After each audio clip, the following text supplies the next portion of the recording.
അറിയാമോ? ശിവഭക്തനും വേദപണ്ഡിതനും ആയിരുന്നു കാളകാട്ട് നമ്പൂതിരി. എന്നാൽ ഒരു സന്താനഭാഗ്യം തിരുമേനിക്ക് ഉണ്ടായിരുന്നില്ല. ഈ വിഷമത്തിനായി തിരുമേനി കയറിയിറങ്ങാത്ത മഹാക്ഷേത്രങ്ങൾ ഇല്ല.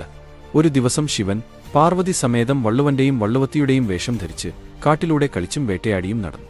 ഇതിനിടയിൽ പാർവതി ഗർഭം ധരിച്ചു.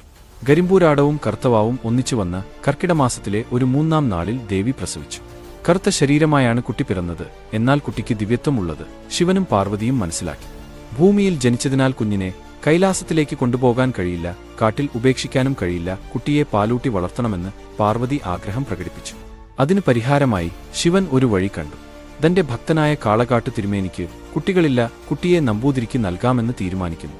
അവിടെ സുഖസമൃദ്ധിയിലിവൻ ഓമനയായി വളരുന്നതു നമുക്ക് കൈലാസത്തിരുന്നു കാണാമെന്നും പറഞ്ഞത് കേട്ട് ദേവി പിടിവാശി ഉപേക്ഷിച്ച് അതിന് തയ്യാറായി.